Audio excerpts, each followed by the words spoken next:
Hello everybody, good evening. Welcome to another edition of the Poetry of Painting. Can't believe I've actually said that 63 times now, which is amazing. And I've enjoyed all of these shows so much with my guest poets on, featured poets. It's been such fun and really enjoyed it. I hope you enjoy it too. So welcome to everybody who's watching, whether you're watching live or on replay. Great to have you along. And if you'd like to make comments and questions, as I keep encouraging you to do, that would be lovely. We like to have comments and questions, and we'll do our best to answer any of them. Oh, Rose is watching. Hi, Rosie. Thanks for coming on. Great to have you around. I know you've got your folk group on a Wednesday, so thanks for popping in as much as you can anyway. So, and yes, you're live. Thank you. So this week, my guest featured poet is Martin Goldie. So let me just get Martin onto the screen there. Hi, Martin. How are you? Hi, Fiona. I'm great. Thank you. Great. Lovely to have you back on the show. It seems to have been a while since you've been on. I know it's not that long, but seems to have been a little while. So it's great to have you back again. And, it's lovely to be back. Thank you. Thanks very much for inviting me to come back on. I do enjoy Rosie, it. Yeah, Rosie says hi, Martin, as well. Hi, Rosie. Hi, Rosie. So I know you two are well acquainted now, and you've even done a poem about one of Rosie's paintings as well, which is wonderful. So, oh, sorry, my voice went squeaky there. Sorry. So for this week, Martin's written another, I'm sure, beautiful poem, which I haven't heard yet. And it's not about either of the paintings behind me, because the painting in question that Martin has poemed, I don't actually have a frame for it at the moment. So I shall hold it up in a moment. But so I just thought we'd have something slightly different behind me this week. Two still life paintings. One of the pairs is in oils, painted with a knife, and the one with the onions, pepper and tomato is actually in acrylics, and that one was painted in with brushes for a change. So just something a little bit different in the background. So anyway, the painting that Martin has written another poem about is called Calm Waters. Try and get it straight onto the screen. And this one is also painted with knives, but it's actually been painted, and I'll put it on the screen in just a minute. It's actually been painted in oils, but quite a different type of oil. It's some heat set oils, and they never dry until you use a heat gun on them. So any artists listening out there, it's really quite useful that you can, oh, thank you, Rosie, she says that's gorgeous.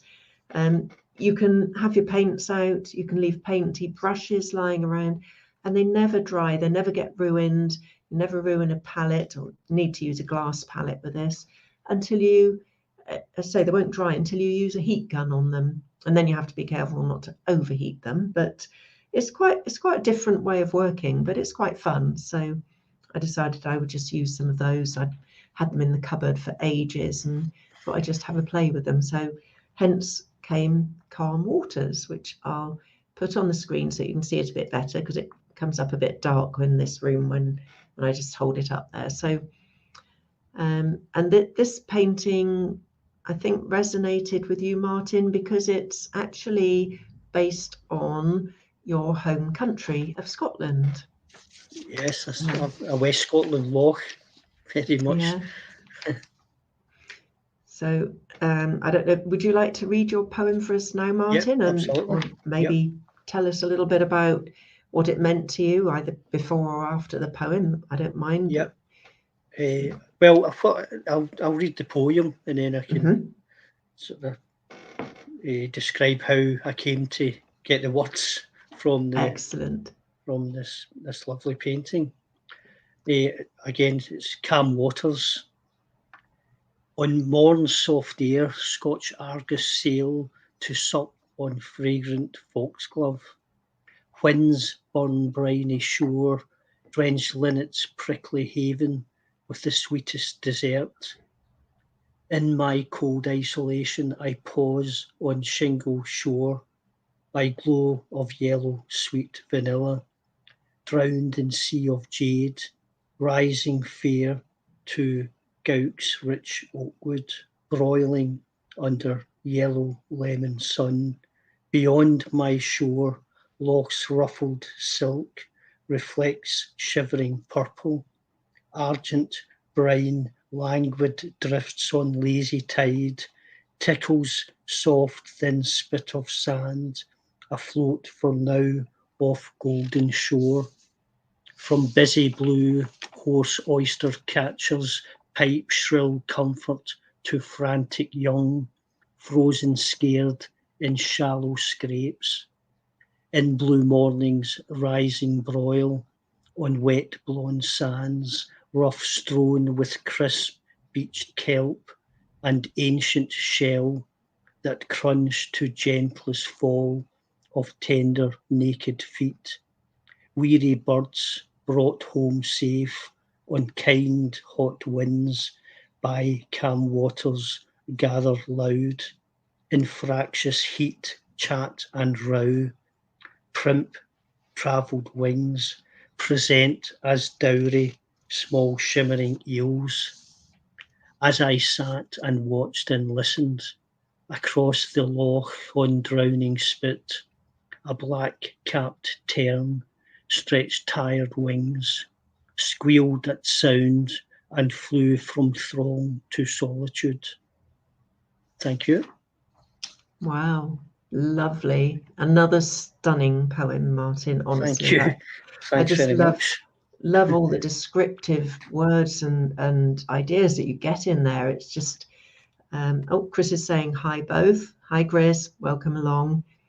It's just such imagination has gone into it, and plucking, you know, words and descriptions out from this painting, you know, like the shimmering silk of the loch, and just blows me away. Absolutely gorgeous. Thank you. So, Thank you. would you like to tell us a bit about how you came to write what you did on that one? Well, I started with I usually write in a sort of free sort of verse and free flow, but I had decided to do a sort of structured poem based on haiku, which is a Japanese form of poetry. So I started basically on each element, like the foxglove and its gorse that we call whin, and moving into the sort of loch and the sort of hills in the background. And funnily enough, I was while I was writing the poetry, the view, believe it or not, is quite similar to the view from our back garden, looking onto Loch Long. And as the tide was coming in, the sandy strip that you see in your painting was actually mirrored in the loch behind our house. And so I started just writing what I could see looking out from the back garden, and it was and that came the sort of the terns and the oyster catchers, and so I ended up I sort of wrote it into the normal flow that I would write a poem, and sort of quite enjoyed that sort of doing it from the perspective of the painting and from the sort of the similar view that I was looking at in sort of real life. So that's how I came to write that wee poem. So. I have to say, if you've got a view like that from your home, I am rather envious at this point. Yeah, well, it is quite nice. It's quite a nice view. Oh, fantastic. Yeah. Oh, but if you get fed up of it, just let me know and I'll. Yeah. Oh, magic.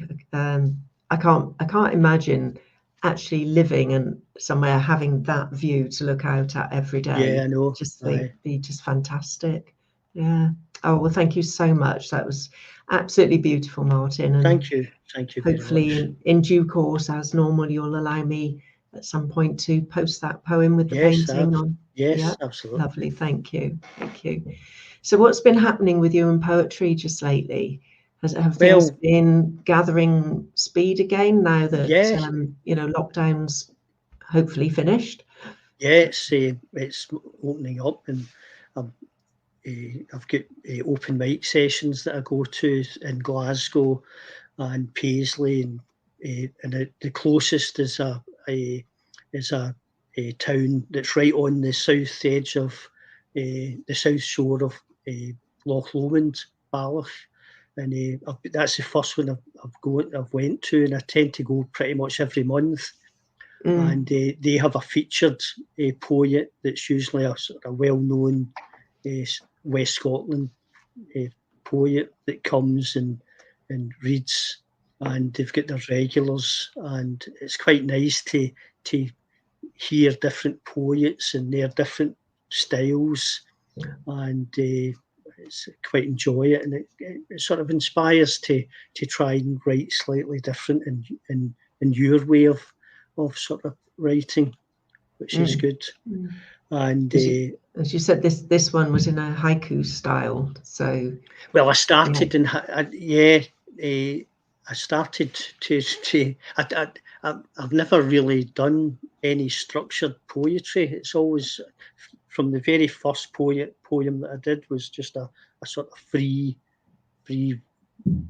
sort of jumble of words. I just thought it was, and I've always thought I need to try and do different like sonnets or different structured poetry, Mm, and so I'd heard that a couple of open mics, uh, in different open mics. In fact, Balloch was one, and there was another at Greenock that I go to, and a couple of poets had read haiku, and I looked at it, and it really suits this sort of painting because it's sort of the nature elements is in all the haiku poems, and I decided to have a go, and I didn't actually write the full poem in haiku, but I mm, started it, so you can still hear a wee bit of it in the first few sort of stanzas.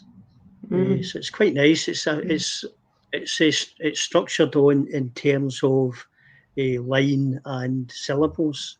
So mhm. each haiku is an individual sort of poem in its own, and it's three lines Ah, with oh, okay. so the first line's five syllables, the next line's seven syllables, and the last line's five syllables.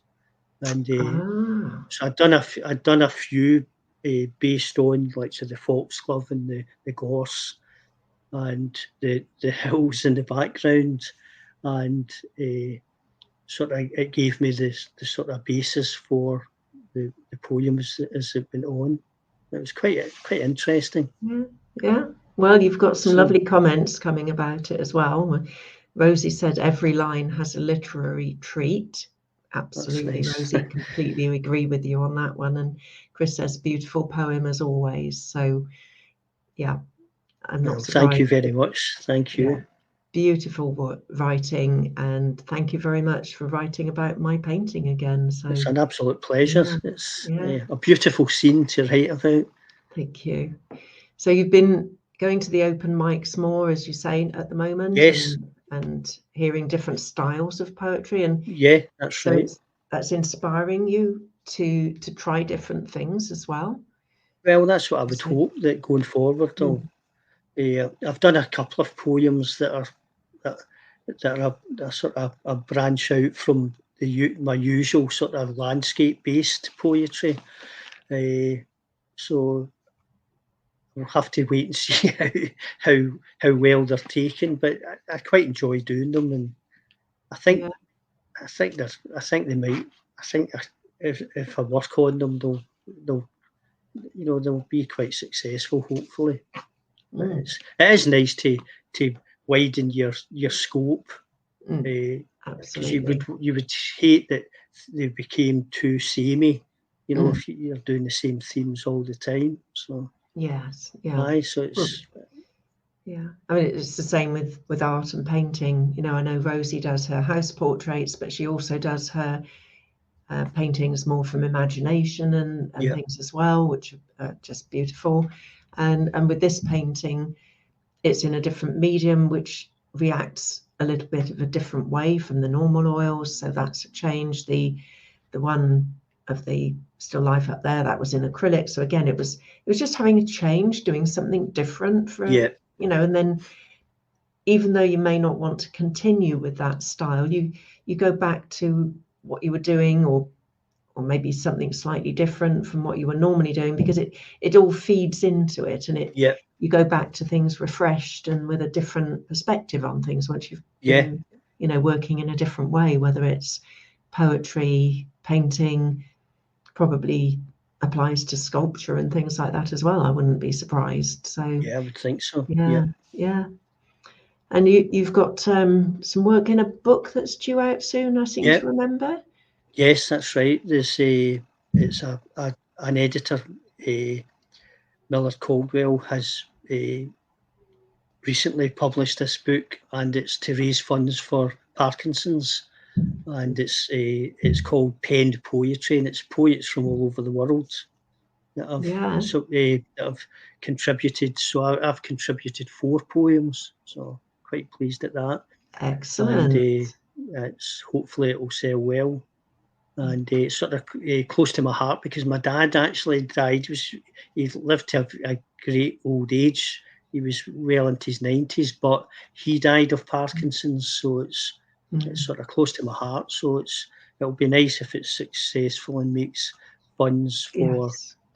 research into Mm. Parkinson's, particularly for younger people that get it. You know, it's Yes, it's a horrible so disease. yeah, Horrible. it is. So yeah, oh, that's amazing. So Aye, if so people want to maybe buy a copy and help support and raise money for Parkinson's, um, will you put a link in afterwards Yeah, I for us? will do. So, It's available on Amazon by ebook or printed. But I'll put a yeah, link so that people can mm, that find would be it. lovely. Yes, Yeah, yeah. that'd be great. Anything to support causes like that, you know, very Yes, happy indeed. to try Aye. and raise money, and you know, even if it's just in a small way for things like that, Yeah, would be that's right. every little helps, doesn't it? To hopefully, you know, they can work on some sort of treatment, even if not a cure. But you Yeah, know, that's prevention right. would be, if they could find a preventative treatment for it, that would be even better, of I course. know, absolutely. Yeah, Yeah. yeah, So that's quite nice to hopefully that'll sell well and make money for the research. Yeah. yes, yes. Ah. Well, my book is still in progress. It's still with the publisher, Yes. and I did have an email this week from her, and it's all progressing well at the moment. So just can't wait to actually get a copy of it in I my know, I know. sticky little paws. It's going Aye, to be so exciting seeing, absolutely. you know, not just my artwork, but all the poems from, you know, that have gone into the book from my featured poets, and Yeah, my poems as well, but the ones from yourself, Ritesh, Marky Mark, um, Roz, and so many people. It's just yeah. lovely. I think there's It'll actually be great to 10. have them all collected in the one. Yes, yeah. It's actually 10 different poets in the book. So Right. that's not counting me. I don't count myself as one of them. I'm the artist rather than the Oh, 10 poet. But guests. 10 guests. 10 guests, yes. Yeah. So yeah, so I'm really, really looking forward to actually getting a copy of that. And it will be available on Amazon as well in due course. But Yeah, I don't have any links or anything yet because it's still not actually published. So I will keep telling you about it, everybody, and hopefully when it is out, if you'd like to buy a copy, that would be rather lovely. Um, and I've had some work in an exhibition this last weekend, as well as at Kingston, which is my regular fortnightly exhibition, where I sold one on Saturday, which was wonderful because it was quite a damp day in the morning, a bit dispiriting, but you know, still had some lovely chats with people, uh, but selling one was the icing on the cake. But I right. sold also at this, it's an exhibition by the Dorking group of artists, and it was a fantastic exhibition. Some beautiful work there from some very talented artists, Sadly, I think we were a bit of a victim of the Jubilee weekend. Right. The visitor numbers were down a bit over the weekend. The Wednesday evening for the private view was very well attended, but Sunday, when so many people were having street parties, it was a little on the quiet side, but that was a shame. But it was lovely because I was there at the end of the exhibition helping with handing out paintings to people who'd bought them. Right. Oh, Chris says Dorking was good. It was a really good exhibition. Just a shame we didn't have a bit higher footfall, but Yeah. These things happen. And Well, that's right. but the good thing is about that, well, apart from, I was just saying, sorry, that the people that bought my painting came to collect it, so I actually met them, a lovely couple, and they assured me it's going to a very good home, so that's rather nice. Lovely to hear that. But the exhibition is still online, and it'll be up online for a little while yet. And Rosie says, yes, I think there were almost too many things on at the weekend. It was so full on, so much happening that you could either go to or watch on the television. And yeah, it was unfortunate that it fell on that same weekend. But, once you've got the hall booked and everything else, it's not easy to change an exhibition, from one weekend to another. So never mind, it was still good. And as I say, it is online. So if people would like to take a look online at the exhibition, I'll put the link up in the comments afterwards. So have a look at that. And I say some fantastic work in there if you'd like to see it. So, oh, Rosie must go now. Glad to catch us live, and Angie, to hear your wonderful poem, Martin. So thanks ever so much, Rosie. Thanks, Rosie. Thank you Enjoy very much. your evening. Thanks for watching in. But yes, it was a good exhibition. So it was just such a shame. But yeah, it's it's one of those things. But there's more to look forward to because they'll have another exhibition in, I think it's October, if I remember rightly. But I'll put dates for that when it's a bit nearer the time. And of course, I'm doing the art fair at Sandown in September as well. So I'll be putting information about that. And that's a big art fair with, it's well over 100 stands, different artists there. I went to the one in March just to have a look around, and there's just so much variety of art there as well. Different styles, different mediums, different sizes of art, from people that were doing big paintings to small work, pencil to watercolor, oil, mixed media, all sorts of things there. So fantastic exhibition. So I'll be putting information about that in due course, and it's on my website if anyone wants to take a look at that as well. So all sorts of exciting things coming up. And have you got any more shows coming up, Martin? Anything out of the ordinary from your regular sort of open mic things? Is there anything coming up as well? There's a